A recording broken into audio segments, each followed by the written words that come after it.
We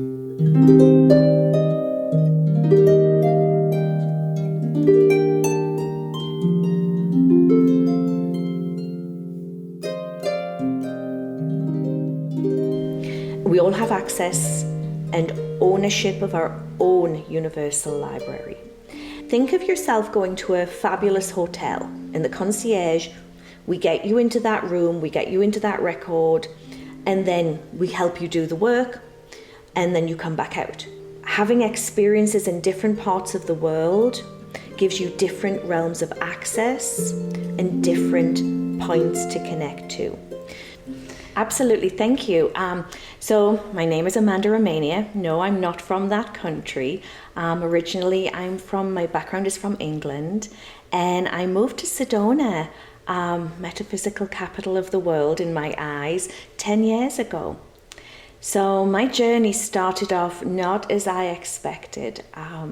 I was living in northern England, an only child, and just going about a regular experience in life. If you get through school, you get through college, you go to work, all those normal expectations. And I'd kind of been very much into connecting with people from an early age. I used to think it was emotional intelligence, but actually it was connecting with the spirit and the soul of another person. So that for me was a very easy thing to connect to. And I was blessed enough to be working with a company called Clark's Shoes. So there I was, fitting and taking care of children's shoes for a long time, that I even then had my own businesses. So you go through this 3D experience of life and you think, well, this is where I am. And then I had my daughter. And that was in 1996.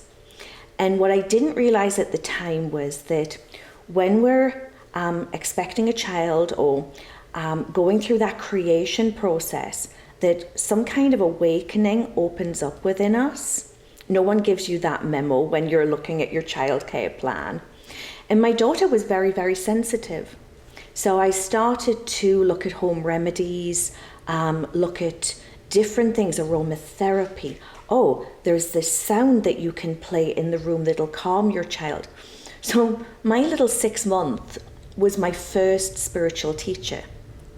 And she was kind of giving her needs to me. And conventional was not necessarily working for me. So I sought out all these various healers and people that had followed a spiritual path. And for a northern girl with a business background, it was so strange and fascinating. So much so that in early 2000s, I decided to take myself to a place called Glastonbury. Glastonbury is a mystical and magical place in southern England. And it was here that I met my new teacher.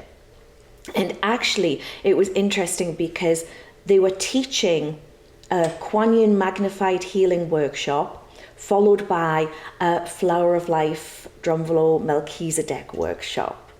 So I'm reading these books and thinking, oh my gosh, I remember this, I know this, but how do I bring this into my real world? And that started me on this duality of life. So I changed my lifestyle, changed my diet, changed my brain and thoughts. And while my daughter was growing and being taken care of, and half my life I was like a mom and a businesswoman, the other 6 months I was getting on planes, trains, and flights and finding myself in Egypt, finding myself in the Maya lands, Native American tribes. And it just took on this journey of learning. And so I've always been drawn to that creative process. So I was always journaling. And every 3 months, I would just put my hand up and say, I'll go on this journey. Yes, I'll show up.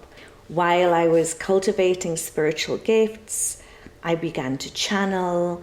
I began to give people messages and insight that I knew I didn't know where that had come from.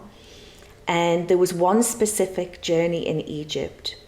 I'd been giving people insight, just very discreetly, on what was going on for them, because they were having emotional reactions in the temples in Egypt. And I said to one of my mentor friends, how can I know this? I've been in these timelines. And she said, well, you're reading the Akashic Record. And I said, what's that? And she said, well, it's the library of everything. Being an academic, I then decided to follow into that. And what I found was I was starting to do sessions and work with clients and have this, again, duality of business, that in 2010, 2011, I had to sidestep from my business in the UK.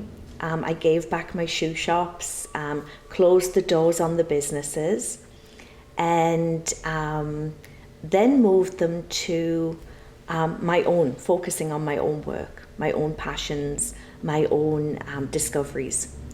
And so that took me into various other places where my time was freed up, and I could study more, I could grow more, and I found that actually people were interested in what I had to say. And in 2014, my husband and I, we came to Sedona, and I said, what is this place? There's crystal shops, there's psychic readers, there's healers, all the things in the health food shops that I had to track down online. It was there on my doorstep. And within a few weeks, we'd found a home. A year later, I was doing some radio, my own podcasts, and writing again, and becoming part of what I call, like I said, this is the metaphysical capital. If you want to come and find out what's going on in the world of metaphysics, spirituality, there's some amazing events going on around the world. But you'll know all those roads lead back to Sedona, because at one time this was Native American land. This is where you came to do your vision quests and meet your teachers. And therefore, this is a very special, special place and dear to me. And that's where I find myself today. So I work with my private clients. I work online. I do teaching at the events, and I write and connect with people all across the world. And the main thing I find is that everyone's looking for the same thing. You know, who am I? Why am I here? Where can I be of great use and service? And working in that community with those people, that's an absolute blessing. And it's an honor, actually. Mom and Dad were very open, very sweet. We lived in a little one of these 1800s terraced cottages. And my mom was one of 10, Dad was one of 5. So there was always cousins around. But what was interesting was at 16, I was able to make that break of, okay, I'm going to college. And at 18, okay, I'm going to work away. I'm on a management program with Clark Shoes. And Mom and Dad never kind of stopped me. The one thing that was wonderful was that it didn't matter where I went, what happened, what disasters happened in our lives, because we do. We make and break from relationships, we make and break from jobs. All I ever had to do was come home, tell them. They would say, go sleep. They would make tea and toast. And there was never any criticism or judgment. It was just like, well, where is she going today? Get the MacBook out. So they're very sweet in that way. And they follow me on my trips and journeys. One of the challenges was that at the time when I was married to my daughter's father, that was an amazing gentleman, but he was very much in the 3D world. So life, work, golf, a wonderful, stable father, but that was never going to be a relationship that was going to lift me into, let's go on an adventure. So it's not easy doing the adventures, but it did mean that I had to kind of look at that relationship and say, you know, that was perfect for where it is, but that's not the person that I'm coming into. So I kind of look at that a little bit like a past life. And, you know, my daughter was very blessed that she had two great parents. It's just that we didn't live in that traditional way. But my mom and dad, they're still in England. I have calls with them every Friday. So to give you the what I call my two sentences is the Akashic field is like the universal database.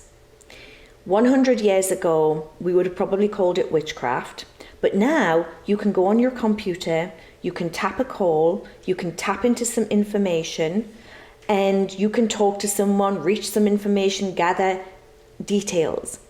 If you can think of that in the universal energy and think of it like physics, like the laws of attraction, things attract other things, and if you can place your brain wave and heart into a certain way, sometimes different like theta levels, you're actually working from this part of the back of your brain. And that can tap into consciousness information, and we call it the Akashic field.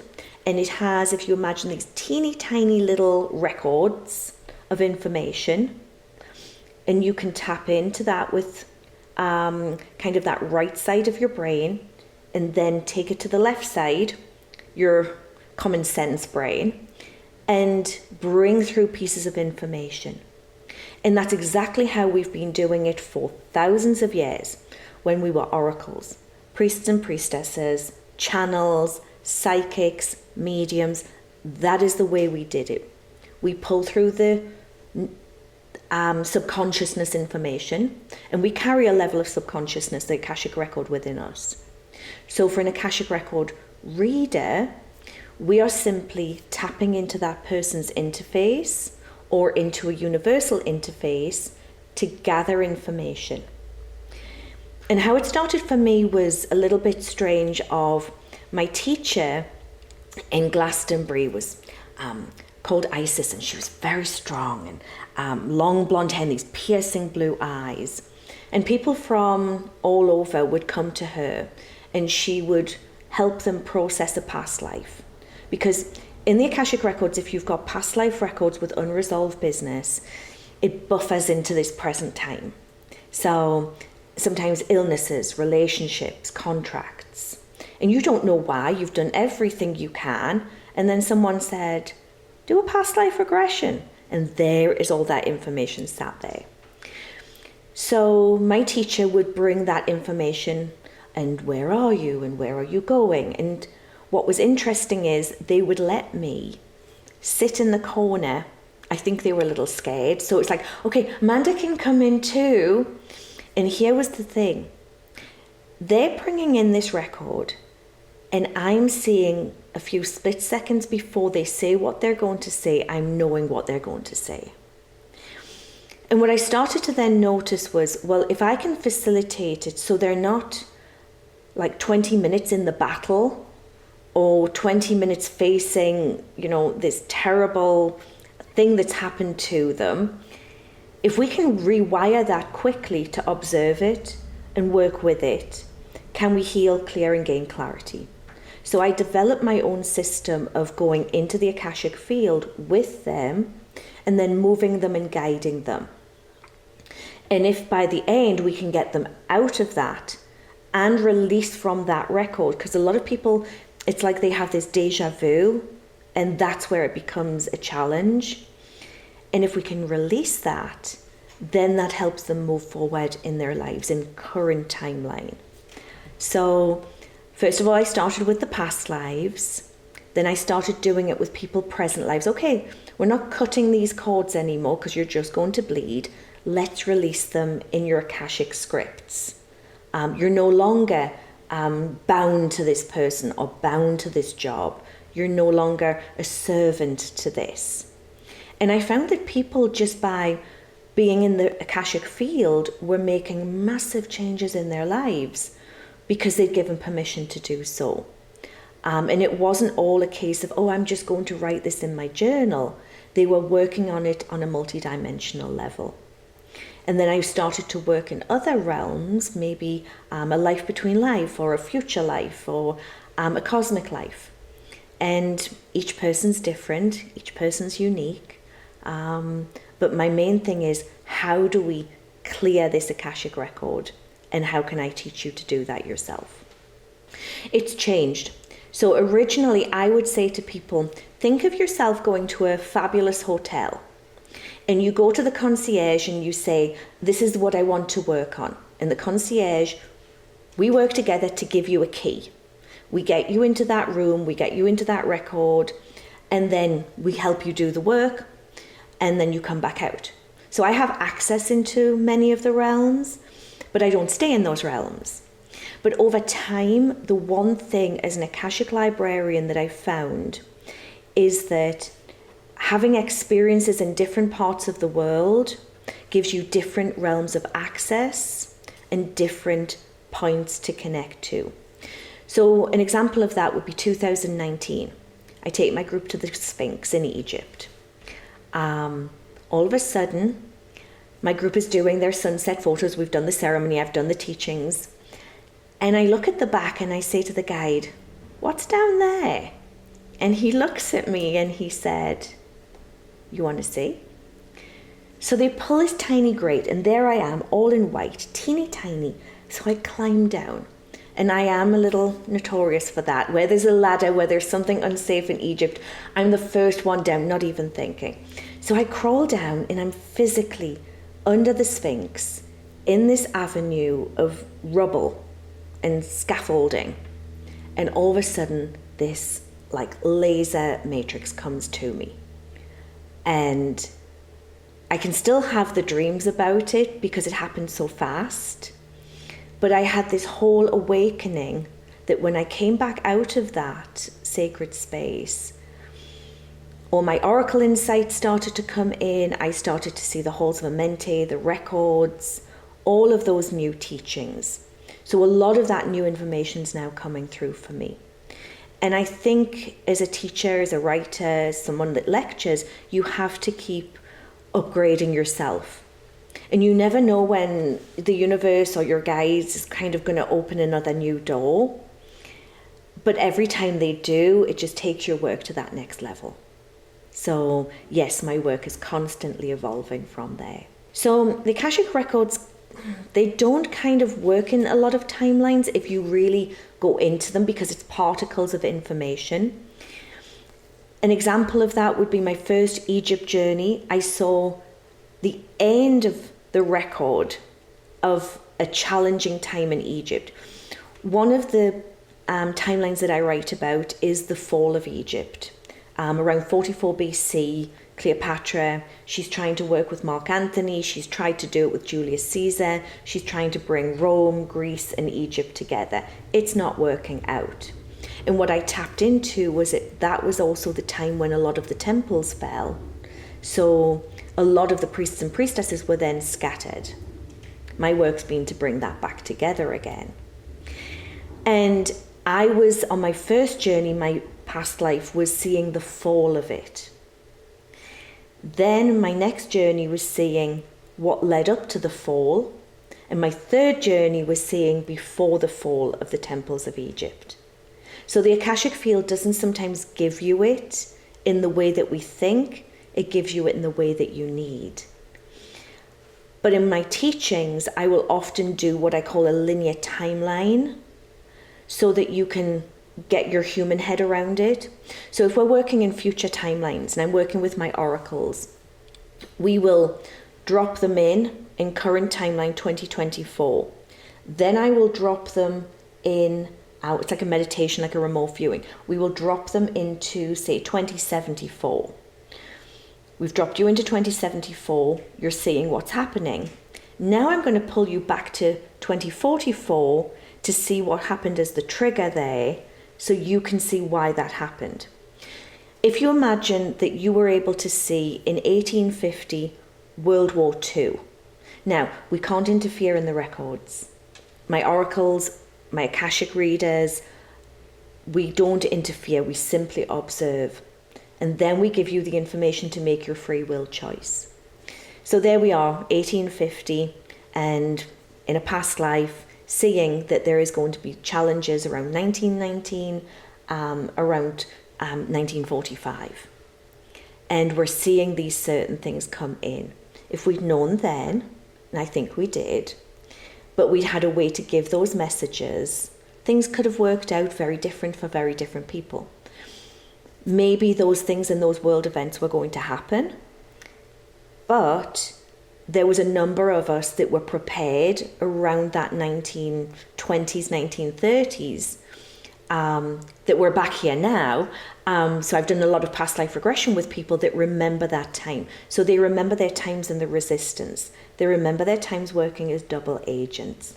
They remember their times giving messages. So again, these timelines, they all come in. And if you can work with that, there's some pretty amazing things that you can focus on. So it's my belief, first of all, is that we all have access into that universal library. We all have access and ownership of our own universal library. And a practitioner, in my view, or a teacher, is someone that facilitates you to get into there. That's where they can best serve. What happens then is there's like a cellular or molecular change in a little bit the same ways if someone was doing a hallucinogenic journey. Now, I've never tried that, although a lot of my clients and my students facilitate and host those, and they talk about the universal library.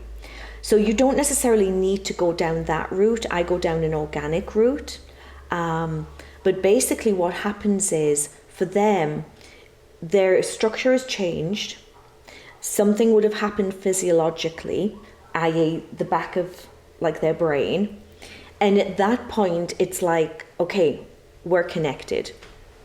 They've probably done this before, or they may have even come through a biological ancestral line. So I would be checking in their ancestral lines if they've had any mystic shaman connections through that it's passed down, not through their soul lives, but through their biological lives as well. So I would be checking for that. And I think I said it right at the beginning. Most people have their spiritual awakening in various ways, but it can be, mostly it's a near-death experience. It can be when you're holding and hosting or pregnant with a baby, and that tends to be probably from conception to about a year later. For some reason, my ladies, when I'm working with them, it's like everything's open. The only thing is, it's hard with your first year of having a little one, so you tend to forget it. But these new little ones that are coming in are so awake and aware.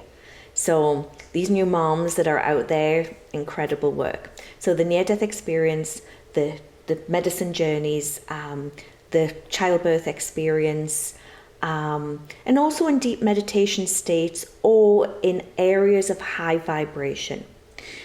So Sedona has altitude, vortex, frequency, energy, and also the amount of minerals, plus the humidity in the water. You mix all that together and you've got this magnet that will open those lenses. And that's why for me, when I got here, my work took on a whole different lens. So that's why being in the Universal Library here is very, very easy. What can happen with the records is that the past can flip into the present, and the present is creating the future. So when someone is giving a future prophecy, I will always say, look, there's 10 outcomes, there's 3 we tap into, and then we're skilled enough to see the most obvious. But they're constantly changing. But the one thing that we do know that I've witnessed is that history repeats itself. So a number of, like I said before, a number of souls that were in that World War II, that European Germany, those, a lot of them have now come back in their incarnations now. Maybe, I was a 1968 baby, so I was a little bit early, but 70s, 80s and 90s children do have some of that past life recollection. So, and then people kind of gravitate to various timelines. And that's why certain movies are very popular. Certain things are in pop culture become, it's, oh my gosh, I'm so driven to that. because it's often in their past life records, or it's something in the present that they're affecting for the future.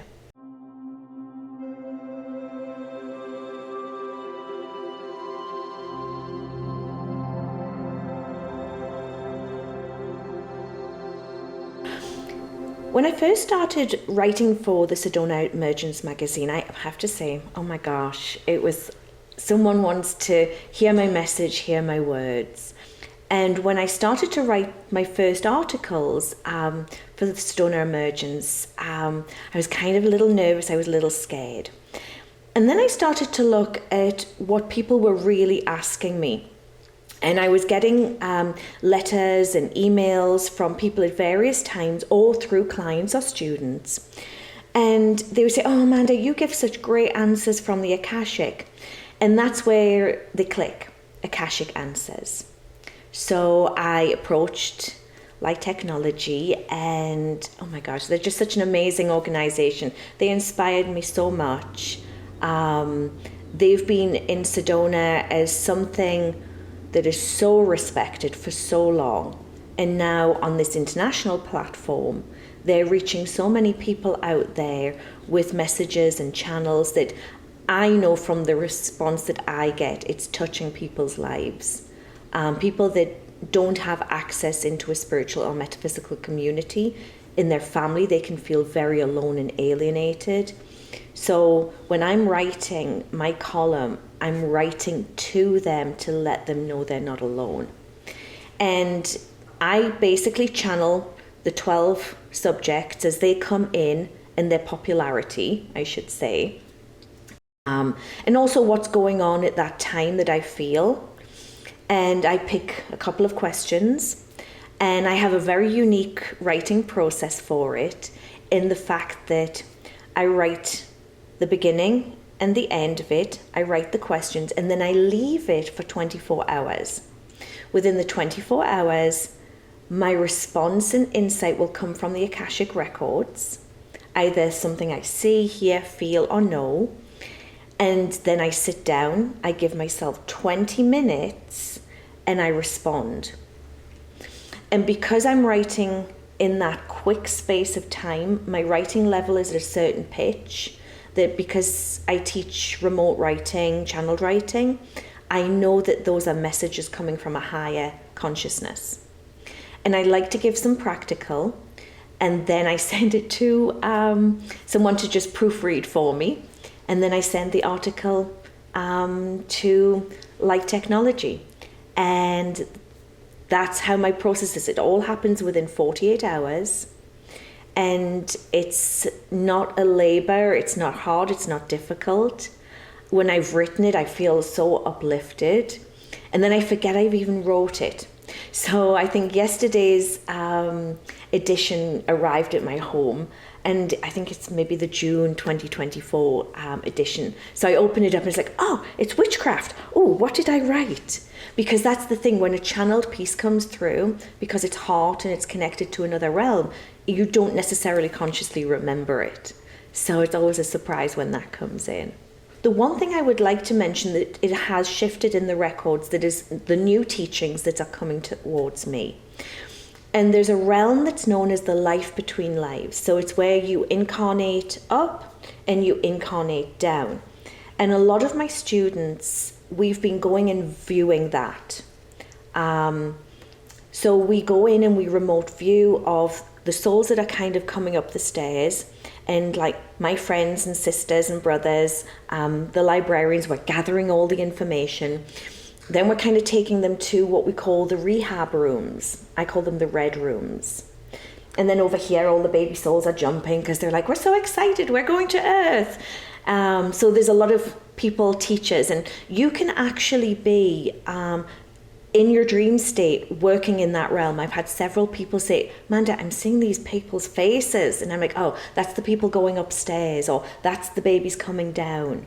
So there's a whole new spectrum of work where we're in the fourth dimension helping that, it's probably the fifth, sixth dimension. But where we're seeing this specific work come through is this. In those red rooms, we're seeing people come and it's regret, sadness, unfinished business, didn't get to say it, didn't get to do it. And it's nothing about, oh, did I get the car that I wanted? Did I go on the holiday that I wanted? It was all their interpersonal relationships. All their relationships, their knowledge. Oh, I had a ticket to that, I didn't go. I met that person, I didn't follow it up. I didn't heal my things with my family. So what I'm doing now is with the healers and teachers that I'm working with, because I'm blessed that a lot of them come to me for sessions, is that we're giving them direction so that rather than it ending up upstairs, we're dealing with business down here on earth. So that's the biggest thing in the Akashic Records. You then have a choice, but you're coming upstairs with less baggage. And we've even had people like some ladies I had a good life, I had a humble life, I love my family, and they kind of just go whoosh. And that to me is that you're coming off that ascension program.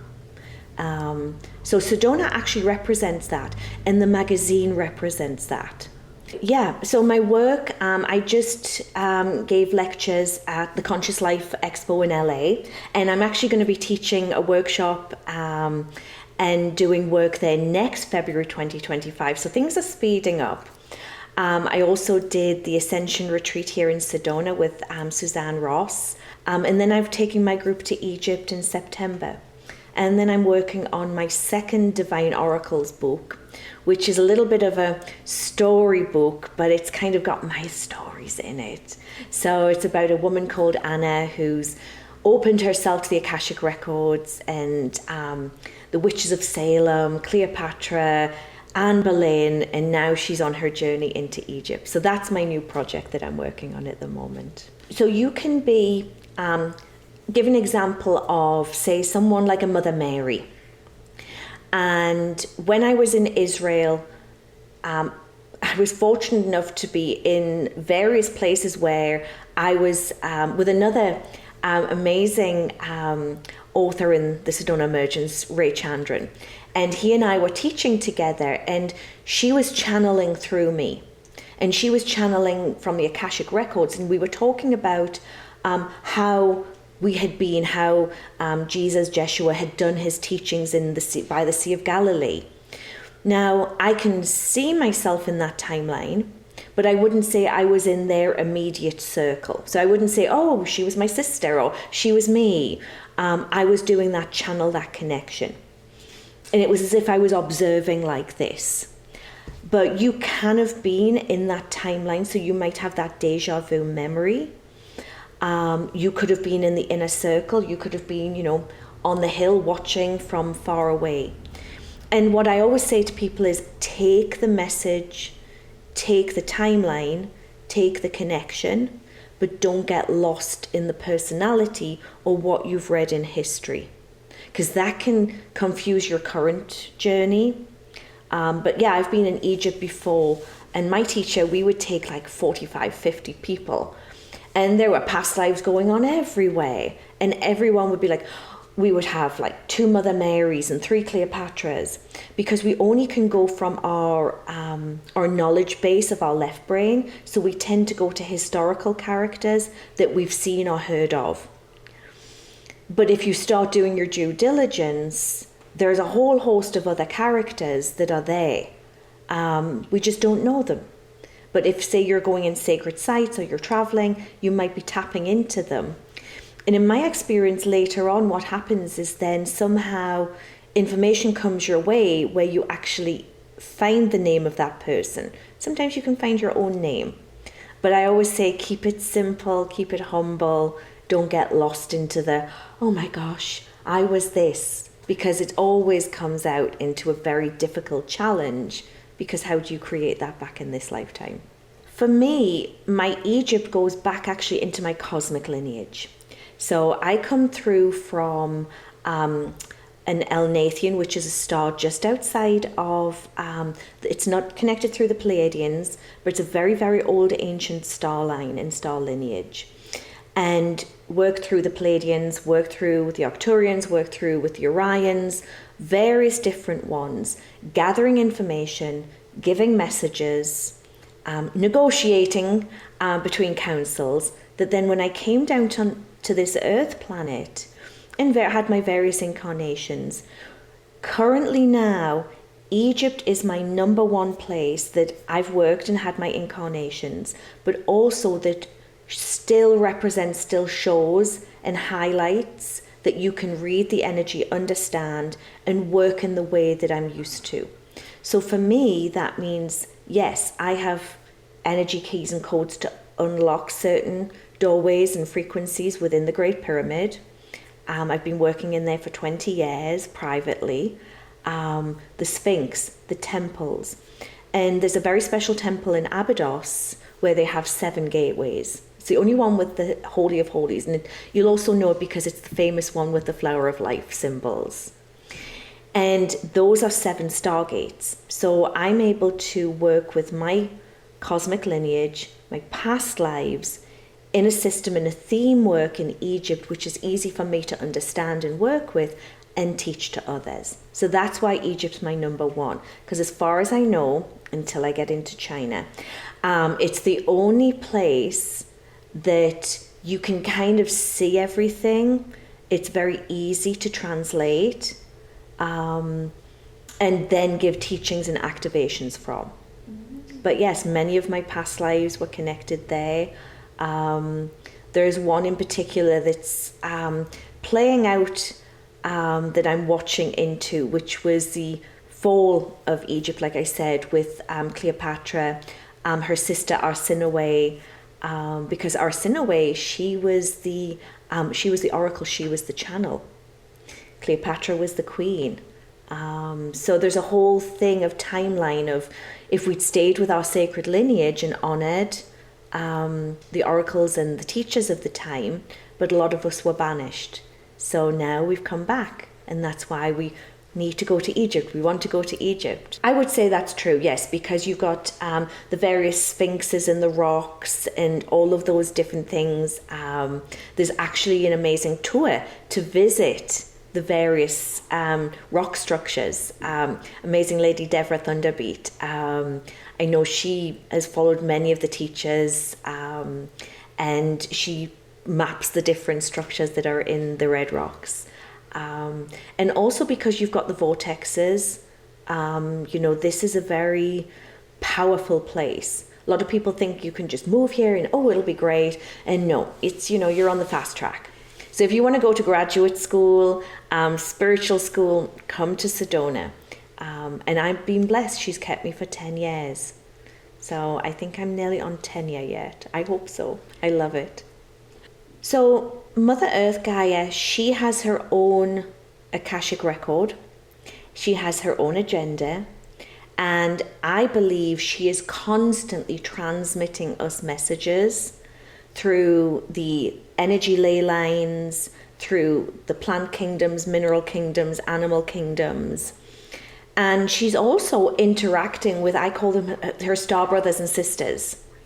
So at this moment, she is sending many messages to many people. And this is why a lot of people are having this insight at the moment of, how do I take care of my home, my location, my gardens, to bring forward certain foods.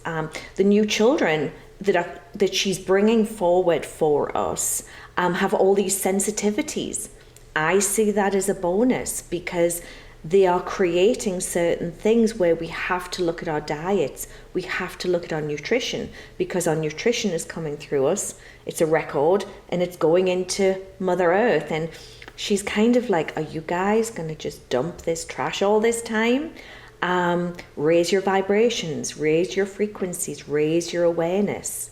And this is one of the things I love about the Sedona Emergence publication because it touches on those various things.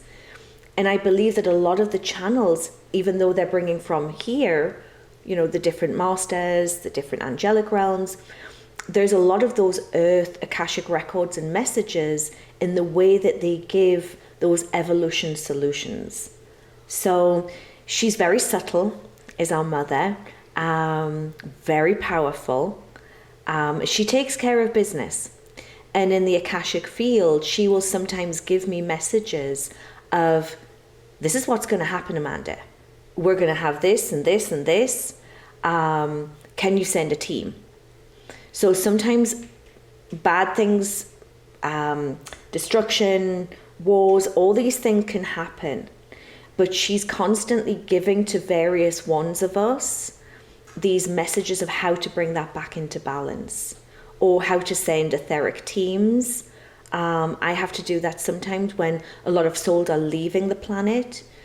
Mother Gaia will call on me and she'll say, you're going to have to pull your librarians in. And that's only coming in the last sort of 18 months, where I then have to visualize going upstairs, pulling people through to help with that process of souls leaving the planet, because new souls are coming down. So Mother Earth, she can be very constructive when she's working with the Akashic Records. You've just got to kind of listen to her messages of where she's sending you, or she's giving you insight to kind of focus on. You can have, in my experience, yes, if you've kind of given your power away, or you've put yourself into a service, slave, subjective contract. And I've even had it where I've had people kind of reading their records and I'm like, turn it around. And we've seen red writing on the back. So we've seen binding curses, binding spells. A lot of that happened during kind of 14, 15, 1600s, especially through Europe. A lot of things connected to religion that people kind of bound themselves into in their records. So you can have certain things like that where you'll appeal to a higher council, the karmic board, the certain aspects of that for getting that healed and cleared. But one of the biggest things to release certain things is, what am I learning? How am I growing? How is this serving me? And it kind of dissolves that power. But yes, records can be tampered with. And also you can have some faulty programming that, especially at the moment, I'm working with some beautiful people that are looking at front lobal consciousness, because when you're constantly on your phones or devices, it's doing a little bit of a hijack, so that when your channel of information comes through, if you haven't got a clear channel here, you're going to get faulty information coming there. And this is why a lot of people can kind of get heightened experiences, because they read something and they have this visceral reaction to it. And we're going to see that a little bit more in the next coming months. This is the best time to live, because we have the opportunity to work with your soul records. If you're going to do one thing in your life, take your ledger of your life and your soul, looking at it with gratitude and love and understanding, and making your peace, and making that you live a normal, happy, healthy life, but you have that spiritual insight. But this is a time for those of us in action to create that actualization in our lives. And we've got the spiritual tools. They're all there in front of us. When I think about the authors, especially through Light Technology Publishing, the authors that you guys have schooled and housed and hosted, they are up there with that cutting edge in publishing. And so therefore, in my little way of writing my article, being part of that family is an absolute honor, because they've been writing about this for like 20, 30 years.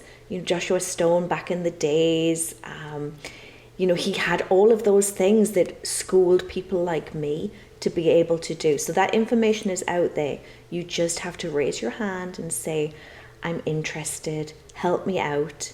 And you will draw that to you. And if that's simply by looking at that magazine, that publication once a month, you're ahead of the game. So karma is a little bit like the balance, or you do the deeds and they have an emotional or spiritual kind of reaction or energy. It's a little bit, it goes back to the goddess Maat, M-A-A-T, the goddess in Egypt, when she would weigh your heart in front of Osiris. if your heart was as light as a feather.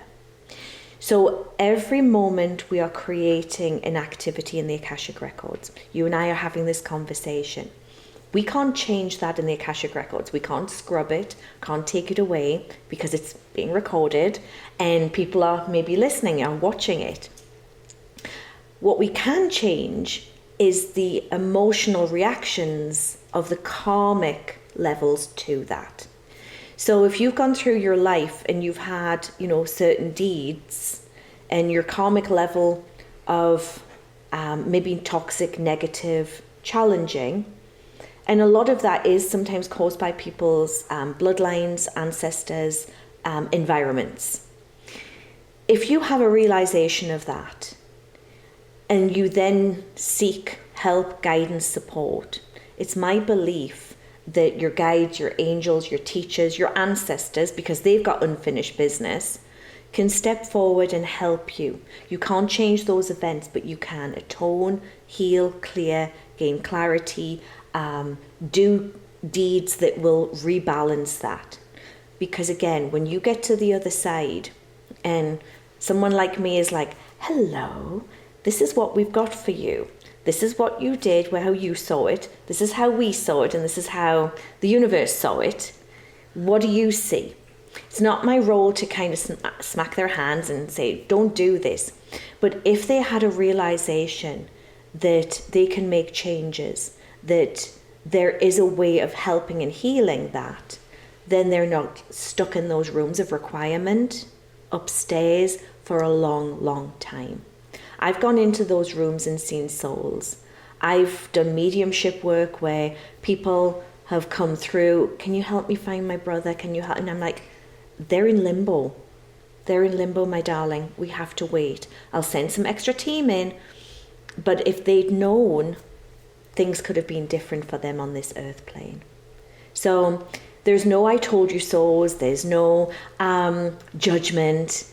It doesn't work like that. It's just a case of, in your soul, are you totally happy with what you're leaving behind as your legacy? If not, let's make some karmic changes and rebalance the scales.